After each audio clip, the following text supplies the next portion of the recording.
Hi guys, ഇന്ന് നമുക്ക് ഒരു കിച്ചൺ ക്യാബിൻ എങ്ങനെ സെറ്റപ്പ് ചെയ്യുന്നത് നോക്കിയാലോ.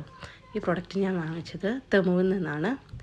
ഞാൻ ഓർത്ത് വലിയ ക്വാളിറ്റി ഒന്നും കാണത്തില്ലായിരിക്കുമെന്ന്, പക്ഷേ വാങ്ങിയപ്പോൾ എനിക്ക് ഭയങ്കര ഇഷ്ടമായി. നല്ല ക്യൂട്ടാണ്. അതിൽ തന്നെ ഇൻസ്ട്രക്ഷൻ മാനുവലും എല്ലാം ഉണ്ട്. സോ അത് നോക്കി ഫോളോ ചെയ്ത് ഞാൻ ക്യാബിനൊക്കെ സെറ്റപ്പ് ചെയ്യാമെന്ന് വെച്ചു. അതിൽ നല്ല ക്ലിയർ ആയിട്ട് ഇൻസ്ട്രക്ഷനൊക്കെ കൊടുത്തിട്ടുണ്ടായിരുന്നു. അതിന് വേണ്ട എല്ലാ ടൂൾസും, ഈവൻ അതിൻ്റെ സ്ക്രൂ ഡ്രയർ ഉൾപ്പെടെ എല്ലാ സാധനങ്ങളും അതിൽ ഉൾപ്പെട്ടിട്ടുണ്ടായിരുന്നു. ഒരു ചെറിയ സ്പേസ് കവർ ചെയ്യാൻ പറ്റിയ നല്ലൊരു ക്യാബിനായിരുന്നു അത്. അത്യാവശ്യമായിട്ട് നമുക്ക് വേണ്ട ഗ്ലാസും പ്ലേറ്റ്സും ഒക്കെ വെക്കാൻ പറ്റുന്ന ഒരു കബോർഡായിരുന്നു. സോ അത് നോക്കി ഞാൻ റിവ്യൂസൊക്കെ നോക്കിയിട്ടാണ് വാങ്ങിയത്. മെറ്റലിൻ്റെയാണ് പ്രോഡക്റ്റ്സ്. സോ ഒരാളുടെയും കൂടി സഹായം വേണമായിരുന്നു അതൊന്ന് ഹോൾഡ് ചെയ്ത് ഒന്ന് സപ്പോർട്ട് ചെയ്യാൻ വേണ്ടി. സോ അതിന് ഞാൻ എൻ്റെ മോളെ വിളിച്ചു. അവൾ നല്ല സപ്പോർട്ടീവ് ആയിരുന്നു.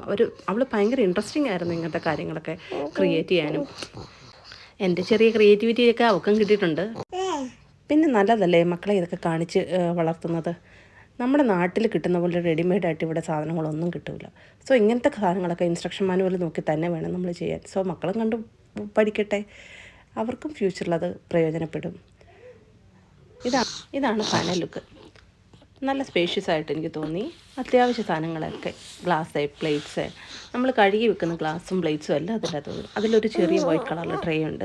ആ ട്രേയിലെല്ലാം വാട്ടറെല്ലാം സ്റ്റോറേജ് ആകും. നമുക്കത് ഡിസ്കാർഡ് ചെയ്യാനും പറ്റും. സോ എല്ലാവർക്കും ഇഷ്ടമായെന്ന് വിചാരിക്കുന്നു. ലിങ്ക് വേണ്ടവർ കമൻറ്റ് ചെയ്യൂ. ബൈ.